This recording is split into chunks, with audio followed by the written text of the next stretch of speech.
we up and rolling? I don't know what episode it is, but Carlos. 64. Would you like to introduce your guest? Yes, this is Stephanie. She wears many hats in my life, actually. So we were actually introduced by Rocky and Chloe. We've had Rocky on. We miss you, Rock. So in a nutshell, Stephanie's a badass biker lady. She rides, she travels, she is involved with quite a few motorcycle organizations and friends. She left the rat race of the corporate world where she had a really good job to follow her dreams. This is where he's going to connect. I'm excited to hear it. Animal sanctuary, coaching. This is an all-around professional woman right here. We're trying. We've got it all and not afraid of anything. Her courage is really inspiring. So I think we got a lot of places to go with Stephanie. I just want to ask one thing. Could you pull your microphone just a little bit that way and a little bit closer to you? Yeah. There. Let me hear you out. How does hear me? Is she popping up pretty good there? Good. That was a pretty good introduction. Carlos, this is the first time we're meeting, obviously. So I know nothing about you other than that last 30-second pitch was pretty incredible. I mean, tell us more about you because I'm kind of curious. How did you get out of the rat race? I would love to know how to do that. I think it requires courage. Yes, definitely. Or insanity or something. I will start with, it was always something I wanted to do. I just kind of didn't know where I wanted to go after exactly. So that was like my stuck point for the longest time. I was like, I need to get out. Like, this is not something I really believe in anymore, I guess you could say. Like the whole 9 to 5 corporate structure. I think it's kind of derived to keep people stuck, to keep people not grow on their own more so. Can you tell us, do you even care to tell us what you were doing? Oh yeah, of course. I was in commercial insurance underwriting. I was probably in the insurance industry in different companies, different roles for about 12 years total. Yeah. So it was all I knew for the past 12 years. I went to school for finance, not really knowing exactly what I wanted to do, but I was just good at math. And I'm like, okay, let's do this. It's easily transferable if I didn't want to pursue finance business degree, obviously. I originally got a job in accounting out of college and I was just like, this is not I knew it wasn't for me. It's just the rudimentary of things and I'm more of like a critical thinking type person. Yeah. So tried it, didn't work. I was in it for like 7 months. And even when I was in that looking for something else, it was like, oh, you got to be at a role for a year to look good on your resume. And I wasn't even at that yet, but I was like, no, like I just can't spend another day here. So 7 months into a career that I think you said you end up spending 7 or 12 years? So no, so I started in accounting for a logistics company. Then I transitioned into insurance. So from that role, I was on the agency side, kind of selling insurance in that sense. And when I was there, one of my managers was leaving and I kind of had me like pivot to be like, do I want to be here long term? What do I want to do?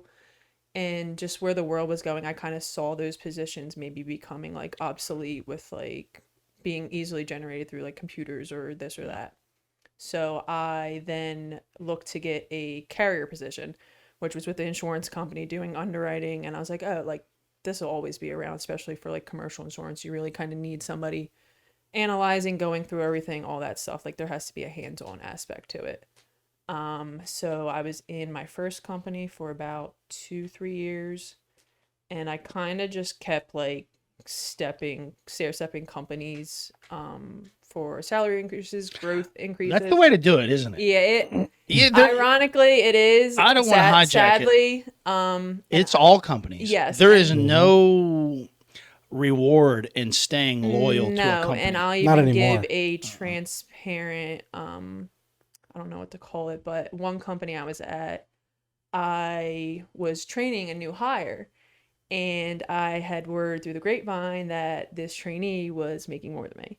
Mind you, I had probably 4 or 5 more years of experience, this and that. So I'm just sitting there. I'm like, how do I train somebody to do my role or entry level of that role and just sit here and be like, you're making more money than me. Yeah. It just and at that time too, I was not a very like outspoken person, but it just didn't sit right with me. Like I was just, I gotta say something. Yeah. And obviously it was one of those things where like corporate doesn't like salary transparency at all, obviously for those reasons.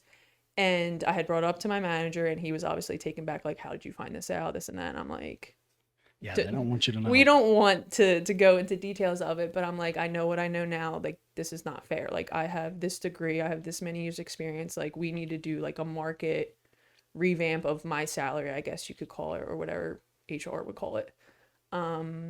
So I got a salary higher, obviously fully warranted, but at the same time, I'm like, you hired this person at a higher salary than me, knowing like my capabilities, knowing what I had offered to the company, and it just still didn't sit right with me, because it was just like, what am I to you then? Like, if everyone says your worth is derived from salary money, and you're showing me straight to my face it's clearly not, that's just it kind of had my eyes open to like the whole structure. Granted, I had a good relationship with my manager, this and that, but still they're like hold to a standard with corporate stuff. So that really opened my eyes more to the structure, what it's about, kind of just money. And obviously I think I was really in it for the money and the life it gave me outside of it. So that company, after knowing that, I was like, okay, like our values clearly do not align. Let's kind of see where I can go next. And I was in the hybrid structure with 3 days in the office, 2 remote. And at that point, like I really wasn't fully invested in the industry, I guess you could say, to be okay. Like I would rather be like fully remote, because I know there's companies that offer it.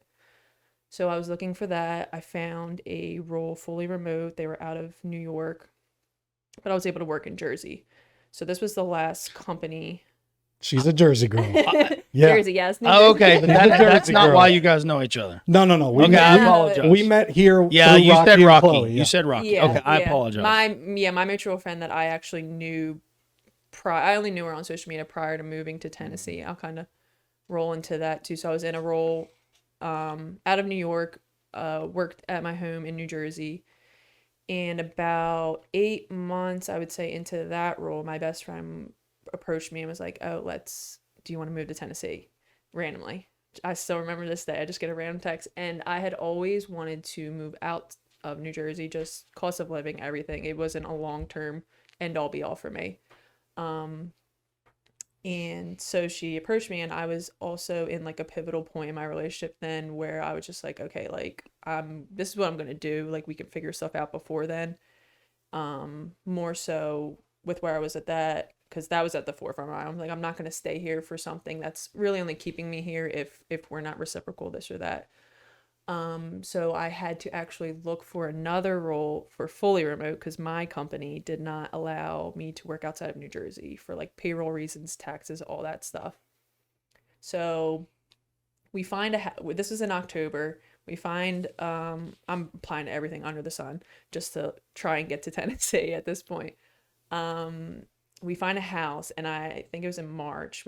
We were planning to leave in April. My friend's lease was up in April. I was able to rent out my house to my sister, who ironically her lease was up in April. So it just all panned out for April. Divine. Mm-hmm. And then more evenly divine, I lost my father 6 years ago, and his anniversary is April 1st. So I'm just like, okay, like I'm not meant to be in New Jersey April 1st at this point. And we found the house in March. I still had not had a job, but I was like, this house is perfect. Like this works perfect for us. I'm going to sign the lease and let the landlord know, obviously full transparency, I can't work in Tennessee, but I will pay for the lease until I find a role that will allow me to work in Tennessee. And she was totally fine with that. Signed the lease. 2 days later, I have to take work. Yeah, I'm so sorry. That's okay. 2 days later, I had been reached back out to from a recruiter that I was working with on a role that he had previously approached me with, but the manager at the time had 2 candidates that he thought were going to be a fit, and I was just like, oh, like I didn't even care. I was like, that's your derivative, I guess, and if it was meant to be, it was meant to be. And crazy enough, 2 days after I signed that lease, he comes back with it. He's like, yeah, I'm not really feeling those candidates anymore. Let's get you an interview. And literally right after that interview, he was like, I'm gonna give you an offer, pretty much. So to see how it panned out, that like I just put my all into like, okay, I might have to do the last step first, and then what's gonna get me there will follow, because kind of obviously you would want faith. Yeah, you would want the role before you sign a lease that like you're gonna be there. So ever since that moment, seeing how that panned out with just the faith and the courage that like it's going to work out how it's meant to, has led me to kind of snowball my decisions after that. Like I have that reassurance or evidence that like, okay, like sometimes you just got to go with your gut or intuition of what feels right in the moment.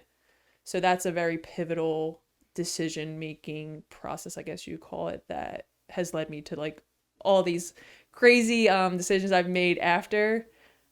People back home were just like, oh my God, what is Stephanie doing? Like, are you okay? Because this is not like me at all, mind you. Really? No. That's what I kind of wanted to get to, because Yeah. I talk about this insane faith that I have that I just know everything's going to work out. Yeah. But at the exact same time, I recognize that I stay in scenarios longer than I should. Yes. And I don't know what it is, because in most aspects of my life, I'm just chaos. Yeah. We'll figure it out. Yeah. That's really my life. But then I make excuses. I make excuses for why I should stay here a little longer than I should. And I'm kind of curious, like, you said it's not like you. No. Well, So what you changed? figure I was in a role for other reasons outside of myself, I guess you call it, for 11 years. And it was just like, what am I doing things for? Like I had like a reality check moment of why I'm making decisions. Are they aligned with where I'm going? Or am I doing things for other people? Am I doing things for an opinion? I think that was a big self-awareness moment of, okay, why are we making the decision we're making? Like we really need to figure out, is it going to get us to where we want to be, or is it just keeping us comfortable? I think I'm motivated by what I believe in. If I don't believe in it, I can't invest in it any longer. I'll invest a little longer than I should, because I'm loyal to a fault. Yeah. And I can relate to a lot of what's being said. And I'm going through these things myself. Yeah. You know, today I'm riding around all day today, just kind of reflecting on my life. And I was going through my STD list, which is my shit to-do list.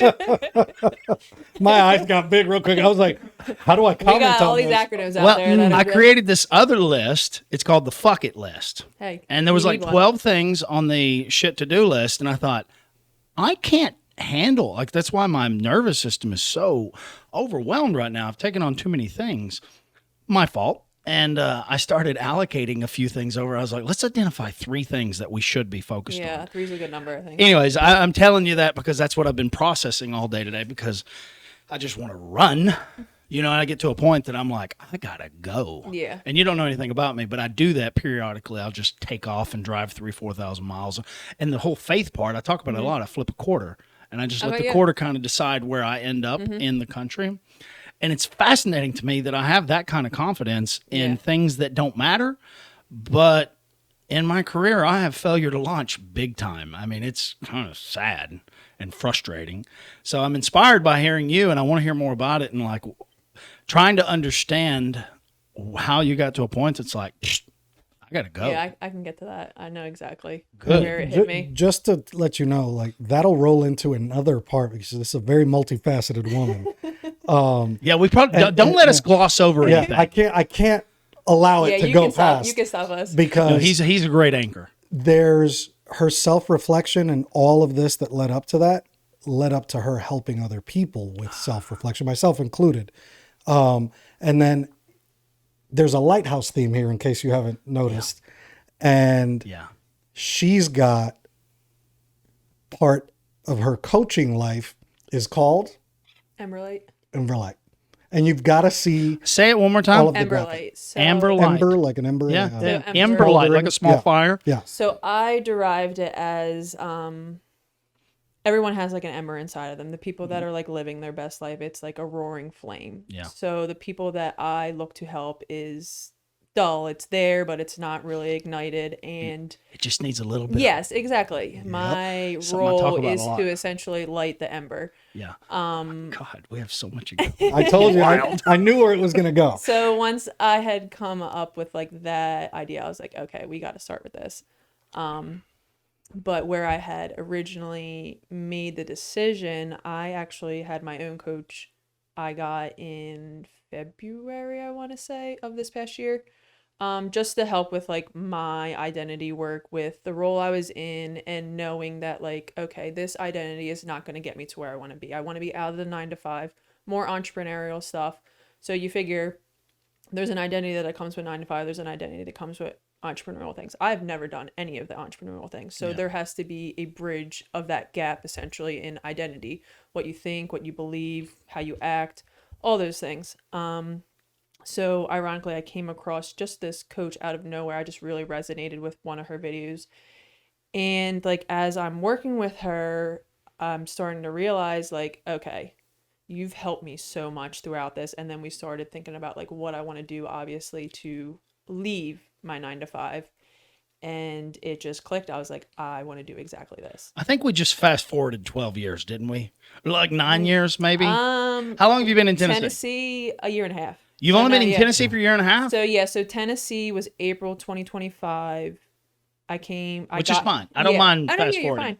I got my coach February of this year, so February 2026, so less than a year. And when you came to Tennessee, you were in accounting still? So insurance underwriting. Sorry, I was in that role still, and I was just like having that moment of like, this isn't it anymore. And that's when I was looking for a coach or somebody to help me just get unstuck essentially, because I'm like, I can't do this anymore. Yeah. And every time I had that feeling previously, I'm like, oh, let's like look for another company, different things that would kind of help me get out of this feeling. So you're just like getting the nuances of a new company, and it's all new, it's all different, new people, all that stuff.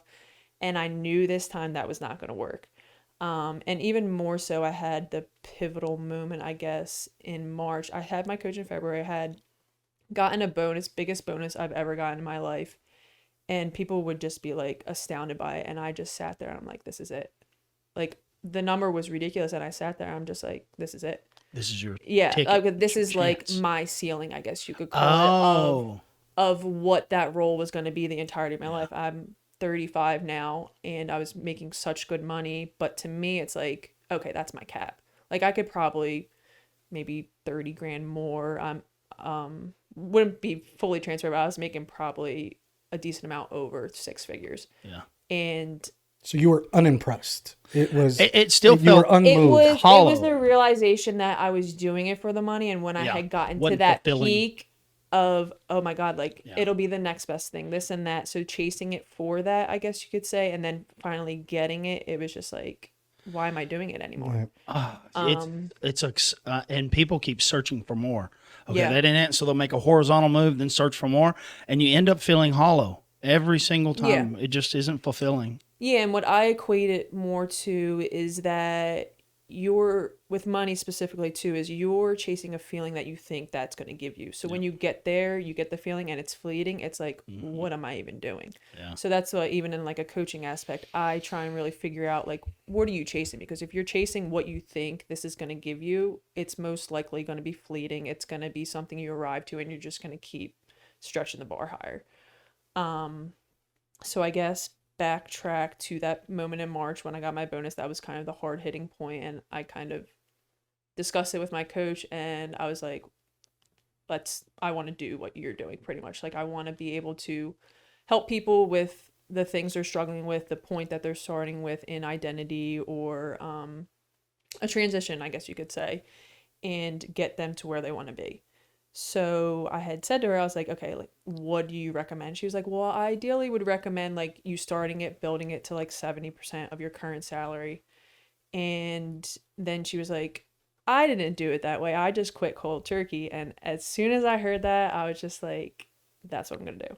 Because I was at the point where I was not happy, but I wasn't at like my breaking point yet. And I didn't want to get to that point either.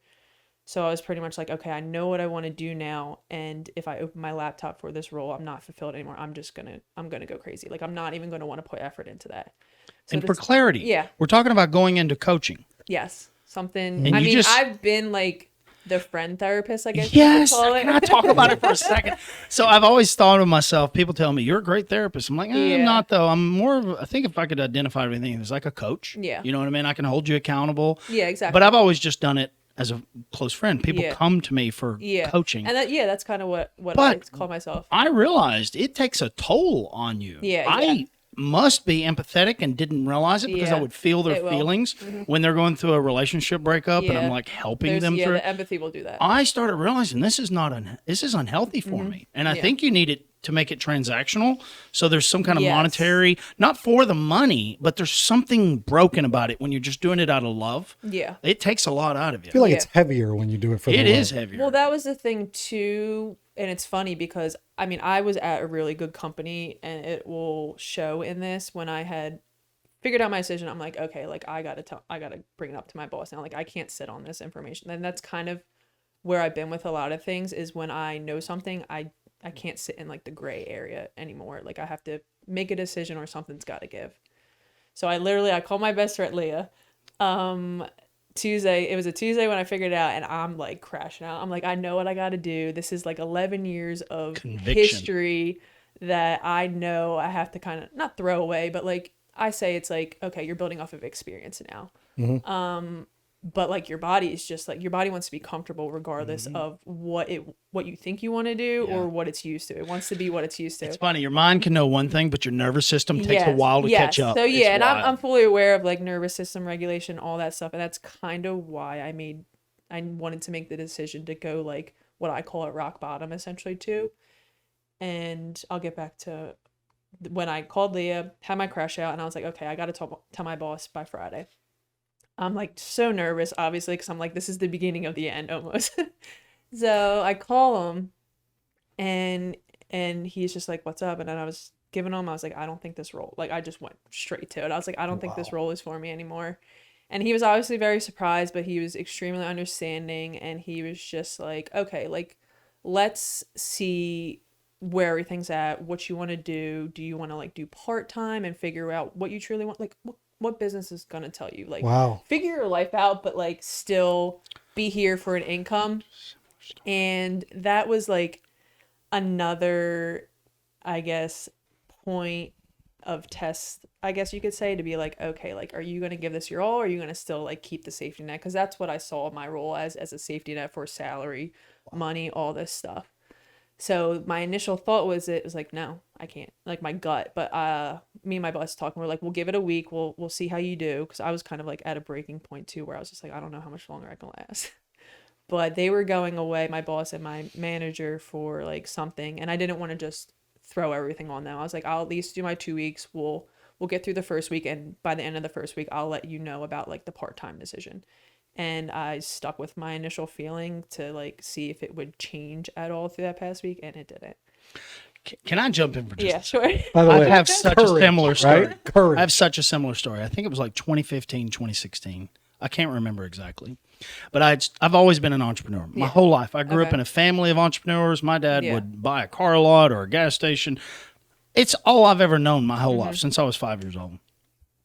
So I've always had a side business, even while I was employed with my current employer and my previous employer. I had rental property. You know, I've done very well for myself. But at the time, I still had younger kids. But I was building this media company, and it was blowing up. And I go to my boss, and I was like, listen, I just want to let you know, you probably need to start thinking about a replacement for me because I'm not going to be able to stay here much longer. My private life, my personal business is taking off, and I'm going to be fully committed to this. Okay. We shook hands and no big deal. And I don't know, a few weeks later goes by and his boss comes to me and was like, can you do what you do for us? Which wound up being one of my closest friends to this day. And I was like, what do you mean? He goes, media. Can you do media for us? And I'm like, yeah, sure. And so he just gave me this opportunity, like a sandbox, to create. Basically, I created 2 platforms for the company, and I was kept justifying it for years, thinking this will go somewhere. I'm developing technology. I'm developing this system, and it's been a long time coming. Where I ended up integrating AI into the platform. I ended up working with Vimeo, and we created some incredible technology. But nothing ever changed for me. Yeah. There was no, and so my boss at the time was like, dude, you have to quit this company. They don't know what to do with you. I'm like, nah, dude, I'll figure it out. And we'll I was just stubborn. Yeah. But at the same time, I still had younger kids, and I'd kind of given up the media to a point that I didn't fully invest. So I did like a part-time thing. And I'm hearing you and I'm thinking, God, we're in such similar, if I would have kept going, there's no telling Yeah. I justify the choice that I made because I don't have much regret because I've actually done some incredible things with it. And I think I've helped a lot of people. But at the same time, I'll never know. And now I'm sitting here like, I got to shit or get off the pot. I ain't getting any younger. The hell am I doing? Now, I got to be careful saying all these things because I'm still employed by this company. But if you're listening, allegedly. I've listened. It's been 3 years. I was quitting again 3 years ago. I was quitting again. I was starting another AI healthcare business. I mean, I was doing well with it. And then an opportunity came up and I thought, okay, I'm going to invest fully. And I have had a beautiful life. Yeah. I literally get to do pretty much whatever I want. So it's this amazing sandbox. It's a wonderful company, a wonderful opportunity. But unfortunately, companies are structured in a way that they can't really. It's such a large company. You just can't create opportunities for one if you don't do it for all. Okay, that makes sense. So I'm very confused on what I need to be doing. Anyways, I don't want to make it about me, but I was having that moment all day today, and then you come on. It's crazy that I'm having this conversation with you right now, and I may have to cut all of this. Nah, I'm not cutting shit out. I ain't cutting shit out. I'm not cutting shit out. But it's kind of wild hearing your story, but it's kind of inspiring me as well. So continue on. I apologize for cutting in. I've probably had 2 people in my lives who have done the same thing since I've left, and it almost made me cry when they approached me and they're like, you inspired me to do this. And I'm just living my life over here, like thinking that I'm doing what's best for me, not even realizing like, okay, I'm leading the path too for other people and kind of taking that leap of faith. And more so why I kind of like document my story on like my TikTok or online too, is to show like, I'm just a regular person who lived this life for so many years and I was just tired of it. And more so, I had finally gotten to the point where I knew where I wanted to be. And I think that was the biggest thing for me, is I needed to know where I wanted to be next in order to take that jump. And there's different things for other people, I think. But for me, it was the clarity and knowing what I truly wanted to do to get me to jump. And even my coach, just to tell me that she did it the way I knew I had to do it too. I just needed to know one person in my situation. And I was like, oh, if one person can do it, why the hell can't I? There's 2 things there I gotta tell you. Number one, the safety net thing. So, not too many people are willing to rip the Band-Aid fully off. They'll rip it off and leave a piece hanging and take that leap of faith, because you had an opportunity to go part-time and still have a safety net and an income. Which is the route I took. Which is like the universe or whomever or God or whatever you want to say, going, how bad do you really want this? Well, I take that too, is like, I really listen to like my initial, I call it my inner compass, my gut, like how I feel when I'm approached with something. And when I got that, my instinct was like, this is just knocking on your door for that safety net. Like, are you going to bet on yourself? Or are you going, like, that was the story that just came across as soon as I heard that. And I was like, God damn it. I was like, it would be perfect. But at the same time, it didn't sit right with me to do both, because I knew what I would lead to being miserable, and I didn't want to not put my best effort into that company too. Like, I was still going to be employed, and I'm somebody who obviously wants to put my best foot forward, do my best work, and I knew I couldn't be 100% on both sides. That's just how I knew too. I needed to kind of rip that Band-Aid off. And sharing this story really truly helps people. We'll put your TikTok and all your info up and everything for people, but just as an example, she puts these little shorts, and it's just her telling a quick story. Nice little music, her soft voice, this and that. Just me. How many times have I texted you going, damn it, why'd you have to say that today? Get out of my... It's funny too, because I'll get those, but I've been told, like, through my coaches, like, I will bring myself back to a feeling or decision I had to make to show that, like, there's other people still currently in that situation now that I was in a year ago, 6 months ago. So by doing it that way, I reach those people that are already going through something I have surpassed. So they're the people that I can help with where I'm at now. So that's kind of how I, like, I guess, market my coaching. Well, that's how we got into it. Is this who you're coaching? Like what type of coaching specifically? So how I describe it would more so be identity and alignment. For people that, like, aren't truly aware of that, I kind of life coach, personal growth stuff. So like I explained later, there's an identity of the role you're in, the life you're in, the relationship you're in, all different kinds of facets of your life. And I really try and work on the patterns, the beliefs, the thoughts you have in that, because like we can work on like a surface level problem. Not to go into detail with your stuff, but like a surface level problem, I can give you advice for it. But if I don't know how you're thinking, how you're operating, I can't give you a direction that you would choose. Like advice is surface level. You can give somebody direction of how I would perceive it, what I would do in that situation. And I don't want to ever give direct advice, I guess you could say, because then it's like you might rely on me for that. Like I want to figure out how we can get you to make those aligned decisions for your beliefs, for your thoughts, because my beliefs are different from his. There's different people that have different beliefs. So if I'm constantly just giving somebody advice, I think that's another like safety net, you could call it. And I really want to work with people so that they don't ever need me again. Like that's my goal, is to help people develop their own confidence, trust, and tools to work on their issues or struggles that they have now. I mean, I won't call them issues. That's kind of negative, I guess. I don't care. In some cases, that's what they are. You want to eliminate your position, essentially. Get them to a point that they don't. Exactly. That's not typical in our right. No, I mean, not even with our doctors. We worked once, and our doctors don't even work that way. I gave him direction. I kind of gave him what I saw, the patterns he had, the beliefs he had, and kind of was like, okay, I think you're doing it for these reasons. Do you agree? Like, I ask a lot more questions rather than very probing. What I see. So I'll see something, I'll know where they're at, but I can't be as directive with coaching as I'm with friends. Yeah. Because I need to lead you to believe the same thing. And if I don't lead you there, then maybe might not be your belief. It's what I see. So I need to kind of get you to land where I am, because when you land there, then you can see it, and then you can make the informed decisions from your understanding, not me telling you. One of the first quotes I remember writing decades ago was, "The best advice comes from those that ask the right questions." Oh yeah. It's like you have to, instead of giving someone your opinion, or what you know is right for them, ask them a question that kind of guides them to their own understanding and answer. Yeah. It's so powerful if people really get to make that discovery for themselves. It's really good. I'm glad you said that. I like that a lot. Yeah, because it was more so too from transitioning to like the friend therapist, I guess we'll call it, to coaching.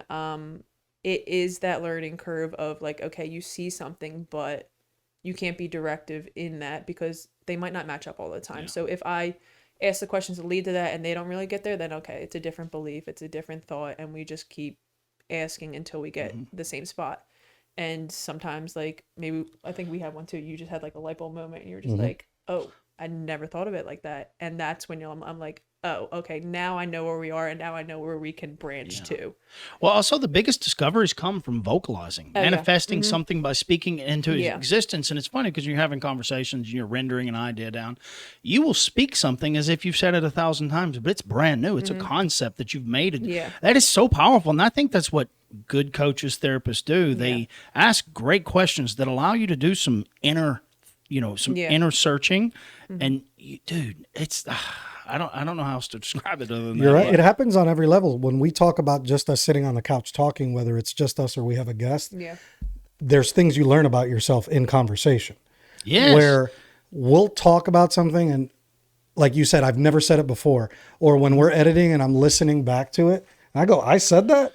Like, I'm brighter than I look, apparently, And we learn about ourselves, about the people that we're speaking to, because when you hear it back, all of a sudden it registers completely different.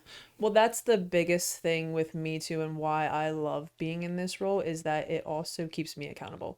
So if I'm sitting there telling something to somebody, I like take a step back and I'm like, okay, like where am I embodying this in my life? When am I not embodying this?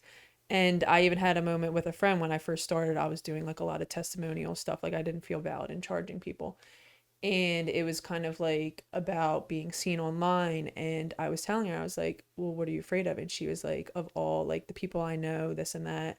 And obviously that's a big thing. And at that time, I was not sharing on Facebook for that reason. Facebook's obviously friends, family, this and that. And I'm like, God damn it. Like now I got to do that, because it's like, I don't want to ever preach something that I'm not embodying myself to. So that's my biggest thing. So literally that day, I just started sharing everything on Facebook, because I was like, my biggest thing with fear of being seen is it will show that, but like at the same time, why do you not want to know your friends, certain family members that would not support something you're doing? Like, to me now, like, I want to throw it all out there, because then that will bring up the people that actually don't support me. So why would I want to be surrounded by people that don't support me? And by looking at it through that lens, it's like, yeah, there's a line of maybe acceptance that some people can't cross yet with that, but I'm at the spot in my life now where it's just like, you're either for me or you're not. Well, and I put my stuff out. I've been putting my stuff out for I don't know how long. And Yeah. the one thing that I love about so there's two things there. Mm-hmm. You can put it out and you're allowed to be wrong. Yeah. And you're allowed Oh, yeah. to learn from yourself. And Of if I go course, back yeah. and look what I put out 12 years ago, yeah, I'm not the same human being. Oh, yeah. But I am consistent. What you'll see is growth. You'll see change. And I don't necessarily believe the same thing I did 12 years ago. And if you do, you haven't grown at all. Yeah. Like, so I think it's good to put your opinion out there and let the world judge it. Yeah. I'm in a weird thing, though. I only do this. Well, number one, I think it's healthy. Number two, I can't stand seeing the videos. I don't want to look at them. He posts them. I don't want to see them. Yeah. I feel very self-conscious. It's kind of weird. I can do this no problem. Yeah. But once they're out there, I don't want to look at them. I don't want to know anything. I don't want to know. I That's don't my care. problem. Yeah. Now, if I get a good buzz, I want to know. Oh yeah, We've my had those confidence, moments. my confidence goes sky high. I want to read everything, but I don't know. I have a weird love-hate relationship with it, but the social media side of it I can't stand. But the documenting side is what I love. So everything that all these discoveries we're making, they get fed into an AI. I've got 20 years of my life documented. That's all inside of an AI, and I'm constantly learning from it. And that's really the main reason I do it. Plus, I always thought someday, these are things that you don't know about me. They've heard it a million times, but someday I'll have grandkids.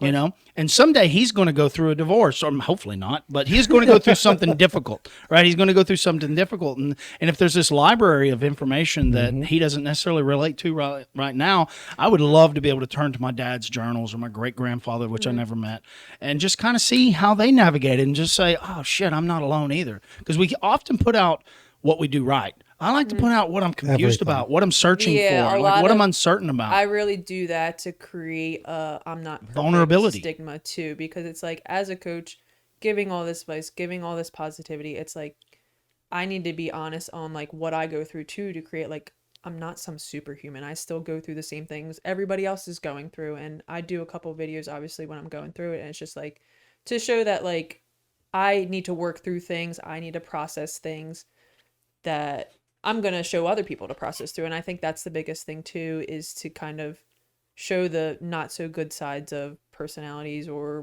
struggles, I guess we'll call it, to show that like I'm not perfect either. I can't preach I'll be perfect. I never will be. So I think it's not all a highlight reel. And it gives this human connection of like relatability too, like, because if I'm never showing that, like, how can I relate to people that go through that, or how can I even prove that like I went from here to there if people don't see that side too? And I've gotten real comfortable, thankfully, with being able to do that, which I'm happy with. This is a great story. I was literally telling it yesterday. And great book called Green Lights by Matthew McConaughey. Love I've heard of Been it, through it 3 times, love it. And so when he did, I think, A Time to Kill, his popularity exploded. He couldn't go anywhere without being noticed. And so it became overwhelming for him, and he was really struggling. He was just searching for answers in life, and he found out about these shaman out in the middle of the desert. So he gets dropped off, and he does his hike in and meets his first shaman, and let's get started. So they go for a walk. And he's dumping everything on him. Listen, I'm dealing with this, I'm dealing with that, and I don't know what to do about this, and this happened to me. So they go for this, maybe an hour walk. They come back, and he was like, okay, so what do you think? And the shaman goes, me too. And he was like, shit.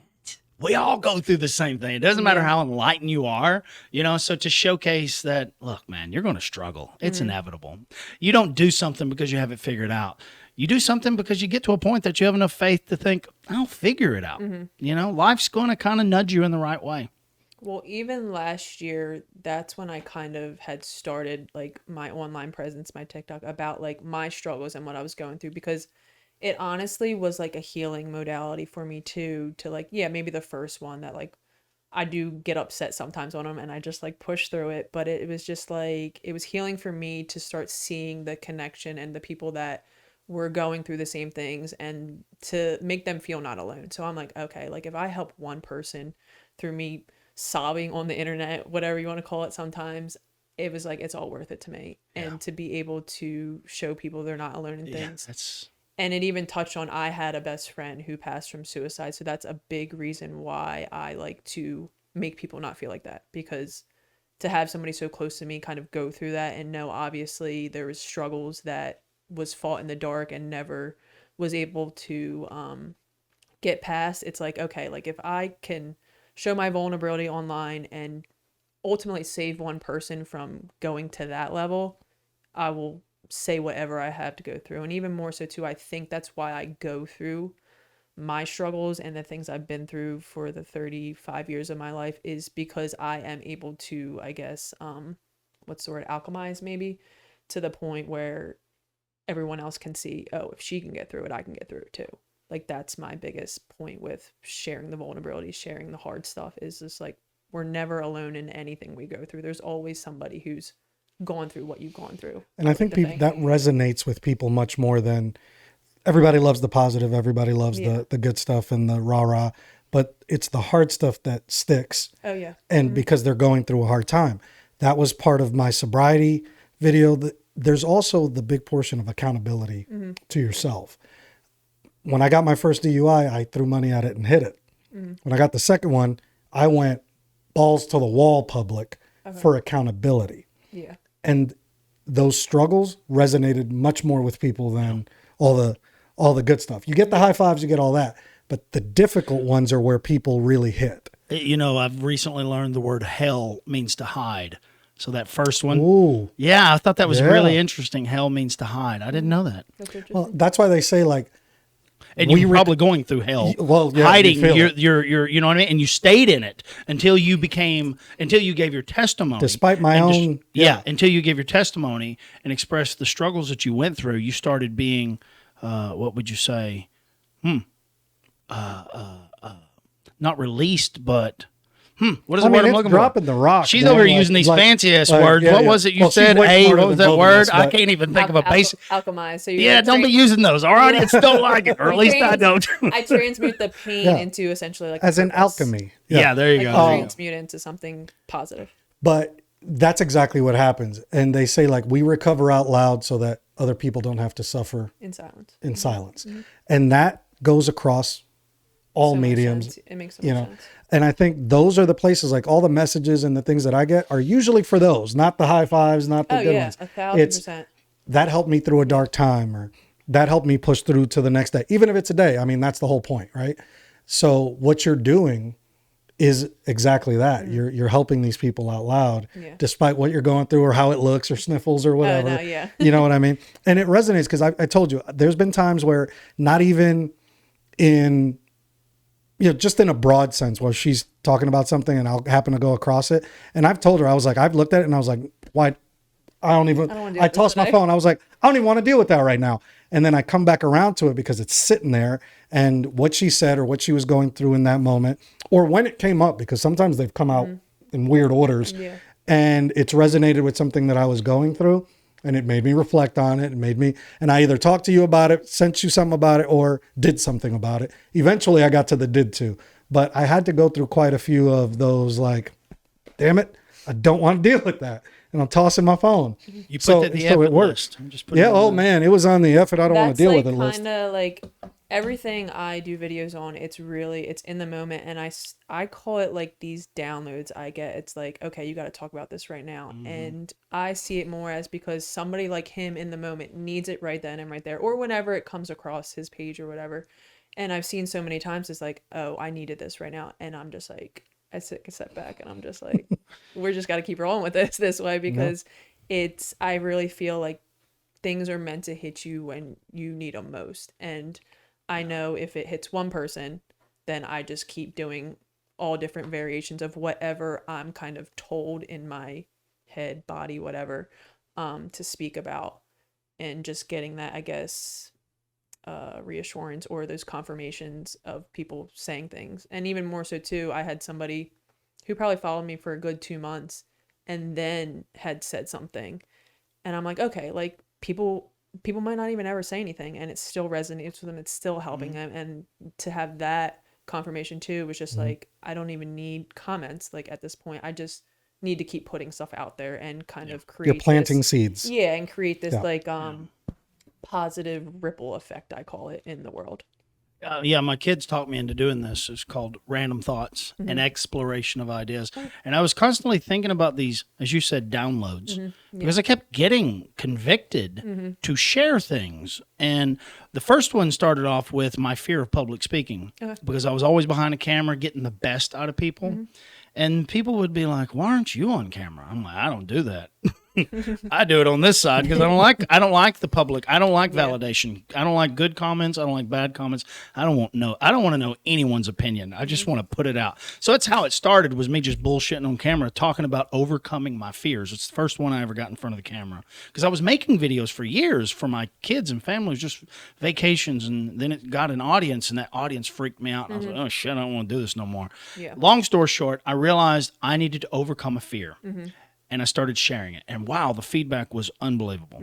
And I did that for a long time and then ended up shutting it down. What was I going to say about that? But I was having this conversation. I was riding my bike, just bullshitting, talking about where this information comes from. It's this download. And I thought, it's got to be from God. It has to be from God. I'm not asking to talk about these things. I don't want to talk about them. But if I don't, it would drive me crazy. I wouldn't be able to sleep. Yes, it got louder. Now this is my pressure valve. Doing this once a week, this podcast is just for an hour. Things will come to me and we'll spit them out. And I don't feel the need to jump on a bike and go and tell a story or give a testimony. So it's interesting that you even said that, these downloads, because I've always gotten them too. And I just say, you know what, let's document it. Let people judge. I don't care. Yeah. I don't want to know. I mean, that's thankful. The spot I'm at too is like the judgment of anything. I don't think you don't get much negative feedback. No, I'm trying to think of. I feel like I've had. Yeah, I can imagine. Yeah, but when you actually realize the source that it came from, you're like, "Never. What the hell am I worried about?" There will be some people that like completely take my perspective in a different route, and I'm like, "Oh, I didn't even intend for it that way," and that's where. At one point, I kind of caught myself of like rewatching my videos, and I'm like, oh, somebody might think of it like this. But even working with my coach, it's always say it how you want to say it. You can't say something to reach thousands of people in the same way. Like everyone's going to take it from their own perspective. And I think a lot of people can get it in their head sometimes about what they're going to say in the aspect of like, oh, they don't want somebody to perceive it this way. And when I get approached with like people who have that concern or that belief, it's pretty much like, okay, can you take the criticism that's going to come with a different opinion? You figure out like why you feel the need to construct it a certain way or to kind of change what you truly want to say to avoid that perception or this or that. When in reality, you can't do that. Like everyone looks through their lens at the end of the day. You're looking through your own lens, and you're only meant to reach the people that truly will see it how you intend to. You're not responsible for somebody else's perception. If they don't, that's something I wouldn't pour energy into. Granted, feel how you need to validate that or this or that. That's something that I've been blessed with, which is this ability to say, I don't give a shit what anybody thinks. I don't. As long as my kids are proud of me, nobody matters. It's literally the most so I say a lot of crazy shit because I just kind of like to mix it up, but because you don't really know what's real and what's not real. But I speak with conviction. I speak with authenticity, which is my truth, transparency, vulnerability, and honesty. And I don't really care how it's received. I don't like to read about it because their opinions affect me. Good ones and negative ones. You read it and it might stay in your head. It might trigger something that you're currently dealing with. And that's the biggest thing too. It's like out of sight, out of mind sometimes. And if you know that about yourself, that's the best way to go about it. Post and ghost. His friendship has helped me with the shrug. As a control freak, which you know, and you know, and you know, I had a real hard time with stuff. Things would get stuck in my head and I'd worry about perception. And I think the perception part eventually faded. I still think about like strategically how to say things sometimes, but Nathan in particular, our friendship has helped me do a lot of letting go of certain things where I can't control how you perceive it. I can't control if I said something this way and I know I meant it this way, you took it and ran to to left field with it, that's your problem. If you want to talk about it respectfully, cool. And if you don't, you're entitled to your opinion, and I won't lose sleep over it. But he's got it down to a science. Okay, I have to work at it. He texted me today. Long paragraph. Hey, brother, love you. Just for the most part, nonsense. hey, brother, love you. And then another paragraph of da-da-da-da-da-da, what's going on. Yeah. And it was took me complete hours. nonsense. It took me hours to process. Yeah. And my first thought was a legitimate response. This is how you handle this. Here's my paragraph. And then I kept distilling it. I kept distilling the response down, and I finally got to, fuck them. That was my response. That was legitimately his response. Thing. So there is a caveat, I guess, to being able to read the negative, being able to read the things you don't want, because what that will do, it will show a subconscious belief you may have. And if you're constantly avoiding that belief will still always be there. And I think it'll show like, oh, am I not good enough? Am I really meant? There's different things that you can find in those negative things if you are a person who can look into it without like self-inflicting on yourself, if that makes sense. Here's the deal, though. The people that matter have your phone number. Oh, yeah. That's and they can call you directly or they can text you. Yeah. Everyone else, yeah, no. they're just going to distract you and cause you to deviate from your purpose. Oh, yeah. And you just can't pay any attention to them. And if you really knew what their motivation was, that's what they do. Yeah. They're just There's a miserable big difference people. between people that like troll and are malicious, and then constructive criticism. And I believe everybody in this room is very teachable. Yeah. So if you can look at a negative and say, well, hang on, what can I learn from this real quick? Yeah. And differentiate, okay, there's a lesson here. Maybe there's something I can take away, or that's a troll. Fuck them. Yeah. Well, that's the biggest thing, is knowing your mindset on it. So if you have that perception of like, I don't care what anybody thinks of other than the people that matter to me, is good. But if it's to the point where like you start thinking about it and allowing it to deter how you're going to show up next, that's when it's something I believe that you could work. People can work on, I guess. Right. In a sense, to not allow it to negatively affect how you move forward. I take, like, I've had a lot of feedback from people that I truly care about. They are, I call them in my circle of influence. May not be somebody I speak to every day, but I trust their judgment and I know that their heart is right. And I value their opinions. I don't necessarily always agree, but I will always take the time to reflect on what the encouragement is. Because as a Christian, I say a lot of crazy things. And they're like, Nathan, you might confuse people. Record. Okay, I need to consider this. He's had conversations with me.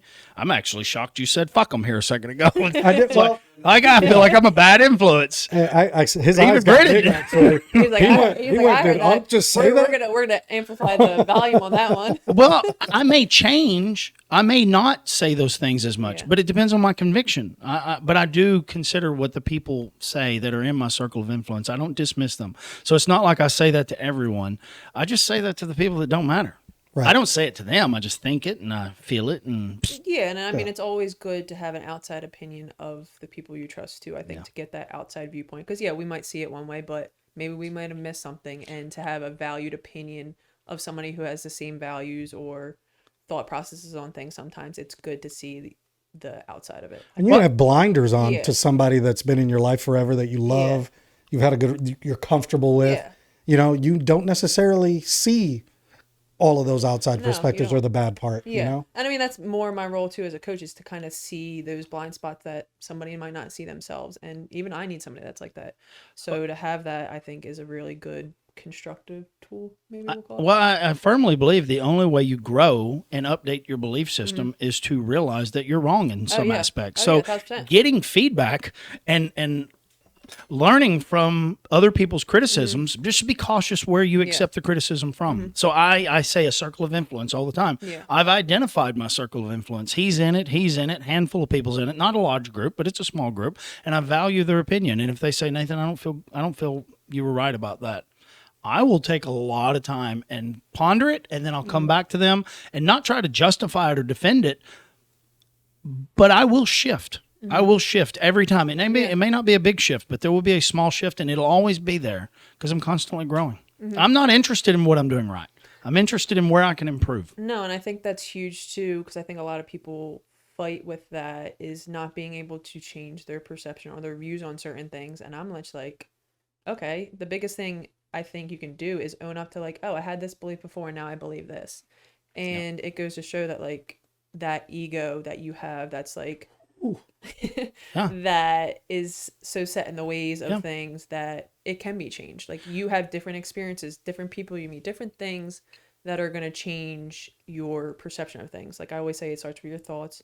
Your thoughts become your beliefs. Your beliefs. I love that you said that. It all begins with your thoughts. Yes. Everything begins with the thoughts that are introduced. Some are negative. I think of it as light and dark. Yeah. Okay. And which ones do you want to entertain? But based on the thoughts that you entertain is going to change your sense you'll of like direction. This one too. It was a book called The Untethered Soul I've read, and it says you are the observer of your thoughts. You're not your thoughts. That one got me so hard. I remember that. I think Russell Brand said the same thing in that book. And when I first heard that, I was like, oh, because then I see him as like, I call it like little trains just moving in and out of your head. Like what you give energy to is what's going to grow. Yes. And when you can 100%. just have it from that perspective and not like everything in your mind that comes in your mind is not going to be truth. It's going to be whatever perception, reality, and maybe an influence from another person. Yes. I'm glad you said that, because I will often say to people that communicate with me, I'm like, be careful with the seeds you're planting in my mind.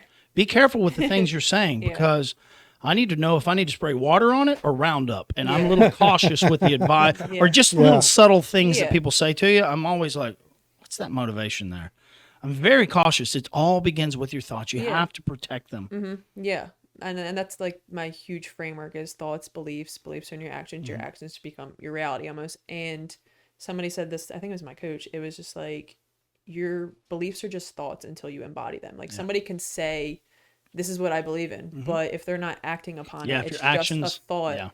So like if you just look at somebody that says they're this way, but they're acting in different ways, they're not. I can then see, like if it was a client of mine, I was like, okay, do you really believe that? Because what I'm seeing is a different belief that you're acting upon.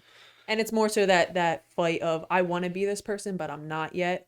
And you kind of gaslight yourself into thinking like, oh, I believe this, but it's not showing up in your life to that. Fake it till you make it. I've learned to judge people based on their actions, not their words. You can say anything to me and it doesn't have any value. It may sting, sometimes, but I don't weigh it for long. I just wait patiently and see if their actions are in alignment. And I may not agree with your words. No, But if your actions are in alignment with your words, at least I know I can trust you if you're consistent. Well, because that will show me too, trust. Like if you can't trust yourself in that, how am I going to trust you? If you can say you're doing this, but you're doing that, you don't even trust yourself to do what you say you're doing. I trust people that I don't agree with more than people I do agree with, as long as their actions are in alignment with their words, because at least they're consistent over time. And at least I know where they stand, and they're not going to deviate from that because they have values they've identified for themselves. I'm not allowed to judge you based on my standards. No. I'm allowed to judge you based on the standards that you've identified for yourself. And I think that's beautiful. And I love that we're different. Yeah. I mean, and that's the biggest thing too. I think everyone needs to have a certain value. Because if you don't have the values that you stand for, it's like the universe is going to give them to you. You're going to just keep going with the flow, I guess we would call it. And that's how you develop a life that's not yours. Yeah, if you don't understand your values and your principles and your standards, then you can't develop healthy boundaries for the world around you to say, we're not doing that. Yeah, because what, I guess, stake do you have to be like, okay, this is my deciding factor? You don't even have a deciding factor. You're just going to be swayed to whatever fear you have, whatever belief, subconscious belief you have, and then you just look and you're just like, who am I? Like that's the biggest thing I think. I love this part. Her observer. Are we going to be able to get you back on? Yeah, I mean, I'm only an hour away, I think. From really? Where you? Okay, I don't need to know where you live. But an hour away. Everything's an hour in Murfreesboro. All of a sudden, right? Yeah. But the observer of your thoughts really took me down this line of you can't believe everything you think. Forget about you can't believe everything you hear. You can't believe everything you think. Exactly. Sometimes your own thoughts will betray you. Sometimes it's yours. Dude, your ego, I tell people this all the time. An ego is a beautiful thing. It will build big, beautiful cities and it will burn them to the ground because it's hurt.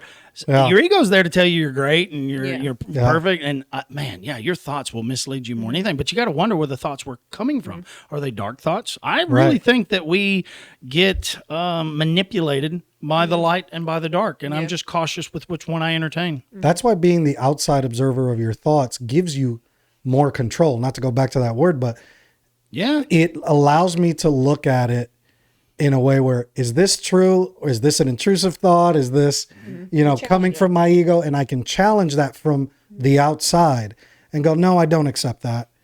Or I'm having a bad moment. I need to get away from that. Or maybe there's something there. Let me dig into it.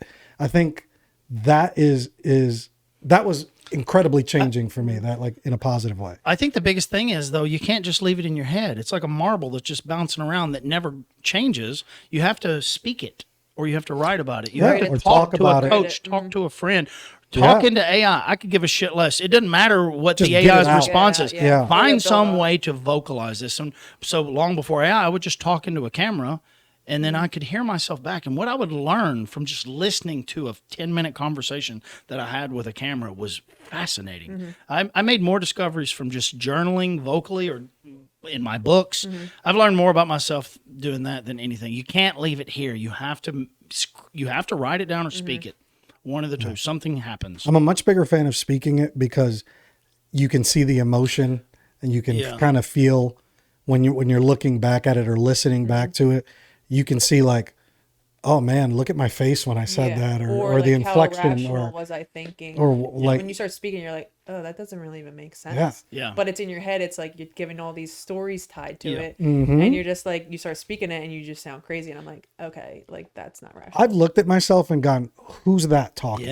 Yeah. I mean, And it's a very strange feeling. Well, I think the best way that I've identified myself, when I'm kind of lost and I'm just looking for a sense of direction, I'll just speak it.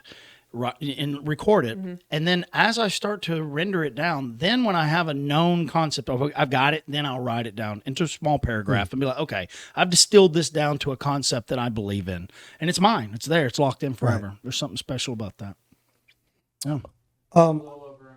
Little over an hour. Okay, we'll start wrapping up. As we're wrapping up, I kind of want to shift to we haven't had very many ladies here. So this is also really good for our podcast and our audience, because I've told a lot of my friends, I was like, we got a hell of a guest coming on and powerful lady, go girl kind of thing. And this is going to be great. You never talked about the biker. You're a biker chick. Is that the right way to say it? That's where I wanted to shift. Can you tell us a little bit about what got you into motorcycle life? All your connections here, and you can't say Leah is all of it because you are all over the place. I look up, and I'm like, she's in North Carolina. She's in New Jersey. Okay. She's over here. I want to say, how long you've been riding, and what do you ride? So I've been riding probably April. So 3 years in April. So a little bit, maybe 3.5. Seems way longer. Just going to say that. It feels way longer. Just seeing my journey. I kind of reflect. I had a long trip last week, so I kind of had a little reflection of my whole journey, and it started. What do you ride? Tell everybody what you ride. 2022 Lowrider S, Harley Lowrider S. So Softail. Do you moto vlog? Not really. I think I might want to get into it. I get out ride wheelies and bullshit on camera and just tell stories. Wheelies, she does some great background footage for her stuff on the bike. Harleys are cool. Well, Harleys are cool just going down the road. Yeah. If you came through my garage, you see what I ride. Okay. They're not cool just putt-putting. You have to do something to keep it interesting. That makes sense. Yeah. But so when I had first started, or at least thinking to get into something, it was actually a very pivotal, I kind of brought it up already, pivotal moment in my life. I had lost my best friend to suicide, and I was very lost after it, kind of like maybe midlife crisis, we'll call it. I was looking into getting a dirt bike because my nephews ride, and I'm like, I would love to do that with them, but I also have to trailer it just to go there with them or this or that. I more wanted something like just get up and go. And then I had met a couple people that were already involved in it in my town, and that sparked my interest more. So a couple months later, I had taken the course, got my first bike, and I was just thrown into it. I dated somebody who was heavily involved in the community I lived in, so that kind of helped me branch into it. And even more so, he's a very good rider. So that kind of boosted my skills in that, and being able to get to where I am now for sure. But just looking back at what it has done for me, you couldn't ever tell me it would turn into what it has for me, to be somebody who would trailer their bike a couple 100 miles to now, I think the most I've done in one ride was close to 800. Wow. 3.5 years. Okay. So to see my... What's your excuse, Carlos? Work. I got to leave the rat race. To be honest, I love it. It's something I could never. I don't even know what the words for. It's freedom. It's therapy. It's everything. Everyone describes it, and more so too. Every close person in my circle currently is through people I've met through the motorcycle industry, and they're the best people. I'm sure, obviously, Carlos can attest to this, that you will ever meet. Yeah. And just some people's values, they just completely align, and just seeing how many people I've met through it, the community is definitely what has kept me going through it. Obviously the riding and what it does for me, and the personal growth, healing it has done for me is what will keep me in it forever. But the community is just another healing modality to it, we'll call it. Yeah, see, it's not just all brains and all this stuff. She's like, I'm a badass, vroom vroom, and she's also got like that. I sent you that. It was Steph Ride, brother, sister. The joke here and there, obviously. Me and my one friend back home, we say it a lot, obviously, but it's.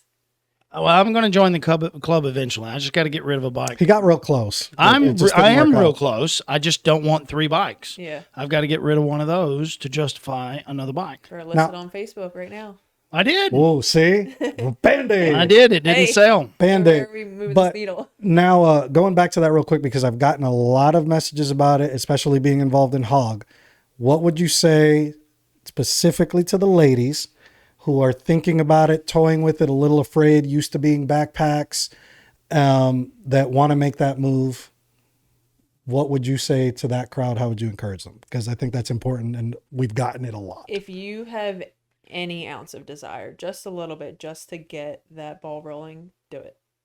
And how would you do it? Would you tell them to take a safety course? Yes, what are they called? Take the MSF course first. Don't do it my way. For myself, I was very adverse with the clutch, everything like that, but still going from like a dirt to road. But did you go from dirt? Yeah. Oh, well, you had like, huge dirt bikes and quads. I begged him to get but on I did have like a good probably 8 years since I'd ever rode a dirt. Didn't matter. You learned so much in the dirt because you probably wrecked. You probably crashed in the dirt. You get used to that fear. Exactly. 360, and I don't know how I didn't break a single. There's something about getting used to the sensation of crashing, at least on dirt. It helps your confidence on the road. And I begged him to ride my bikes. Just go wreck them. He was like, fun. Just if I ever got I really want to try like stunning and all that stuff, I would obviously start on dirt, like a Grom or a dirt bike for sure, just to get the feeling of like, because if I just try and wheelie a Sportster or whatever, I know I'm gonna hit that throttle. It's gonna go right out under me. Road rash sucks. So, if I ever explored that, I would definitely start back on dirt for that. But I would say if they have any ounce of desire, definitely do the course first, because that will teach you the basics, the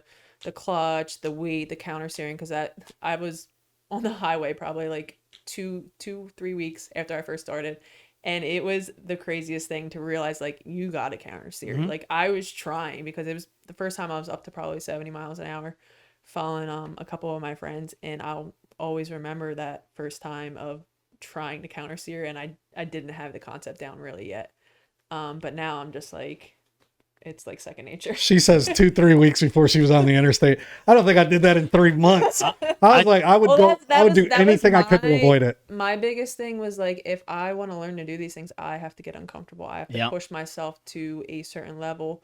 But especially for being on the road with other cars and stuff, I really do hone in on the fear that, like, if you are very afraid to do something and it involves your safety, do not press that far. Because fear is only so good in certain modalities, and especially with that, like, you don't want to throw yourself into something you're going to scare yourself out of almost.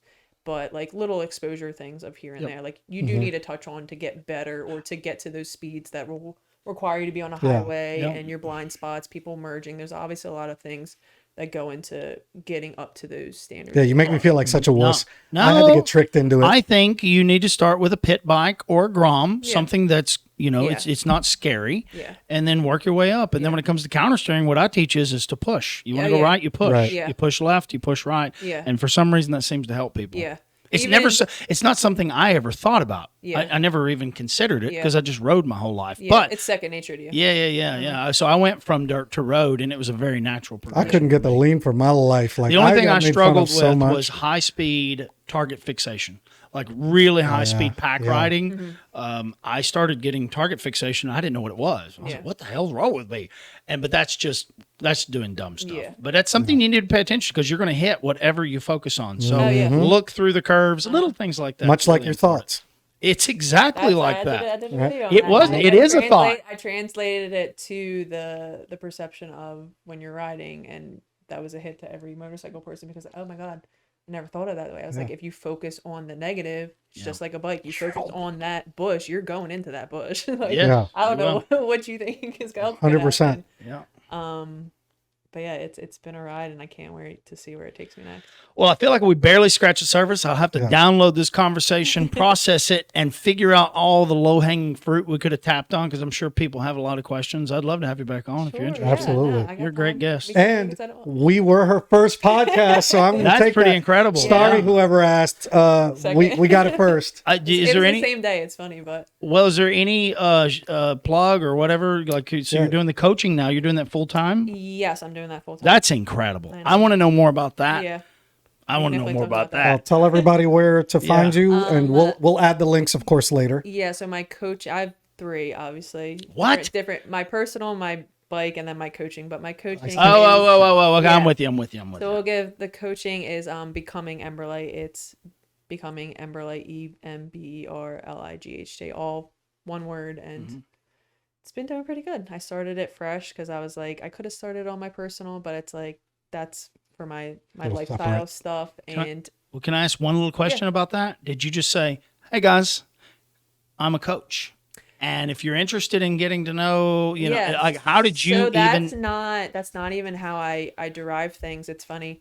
I never want to be that person that just like comes out and says, this is what I'm doing, blah, blah, blah. I mean, I'll tie it into like where I help people do that. So I don't really just come out and say I'm a coach. This is what I do. It's more so I'll bring up a topic and then I'll say like with my clients or stuff like that to kind of show that this is where I help it. Like I don't want to be like boastful, I guess, or like needle to the object or whatever way you want to call it. Because I see those type of videos, I'm like, that's not connecting with me. That's not showing me what you can do, I guess. Yeah, I like that approach. Yeah. I was just curious for myself. Before she goes on to that, just while we're on Becoming Ember Light, so we worked together and I did a testimonial. And just to show that even during that, she was teaching me something, I did the testimonial and then I was like, wait a minute, is my name going to be on this? Is this that? Because, you know, we were talking about all your dark spots and problems and things. And you know, I draw a line with some personal stuff. And within the same conversation, I think within the same day, I was like, no. I said, you know what? Thank you. And sorry, Miss Barbara. And sorry, Miss Barbara. We haven't said that in a while, but she listens. We love you. And I said, no, go ahead, put my name up there, picture if you need it, whatever it is, because I think, especially in her realm, and as we talk about here, guys need coaching, need therapy, need to get things out, but men are way more. There's. I mean, way harder to break. You know, a lot more out there. There still is a stigma. I think we're like maybe. We don't talk about our feelings. I see it. Change this. I am the way I am. There's a lot of stigmas that like you're a hard ass. Law enforcement, military. I see it in the veterans groups constantly. So I was like, you know what? Go ahead and do it because more guys need to know that it's okay. So even in that, I was like, dang, even in a testimony, you got me. You know. But anyway, that's the point. Please check out Becoming Ember Light, and then personal and motorcycle. Yeah, I thought they'd be one and the same. She probably motorcycle for sure. My motorcycle one? Yeah. It's just_keep_ripping. So just keep ripping. So my dad was very fond of the movie Finding Nemo, and there's a line, just keep swimming, just keep. Yeah. So I'm like, oh, let me just do just keep ripping, like motorcycle, obviously riding. And as soon as I thought of it, it just stuck, and that's she's got stickers and everything. So please follow her. We will post these later, and hopefully she's coming back. You got anything else, buddy? No, man. This was really great. Thank you so much for being here. Thank you for sharing. Yeah, absolutely. It's funny. I was nervous a little bit when you first told me, but then I just got so excited to. It makes me feel special when people come on, and because it's hard. Doing what you're doing is very hard, and when I see people kind of relax, it's like, okay, you were a natural. We're doing our natural. job. Yeah, this is hard. Yeah, It's freaking hard. To construct it. Yeah. And to like, okay, like if there's an awkward point or like, what do I say next? Or where can we roll this naturally? Which is why I like to go into it blind. I seem to work best in chaos, in the unknown. And I can just, roll. If I'm trying to keep a catalog of things I want to ask you, now that I know you and we broke the ice, it'll be easy. I could have 100. And now your next one, we kind of did You're Welcome Other podcast, because now she's going to go in super smooth. You're going to with 70 episode. Well, the confidence you'll develop from this, there's no telling. You're going to be getting all kinds of requests to be on podcast. Good for you. Which is, Carlos is over here popping off. His YouTube is exploding. I'm just like, good for you, buddy, man. It's incredible. Happened really, really fast. Yeah, it's the hardest platform to tap into. Yeah. Do what's on your heart. I love it. Mr. Coach here. I believe you're going to be doing some coaching before this is over with. Woo. You're a great coach. You got to rip that Band-Aid off. Hey. Don't tell me, because I will remind you every day. Oh, I know. That's all I got. Until next time, so long, friends. Thanks, everybody.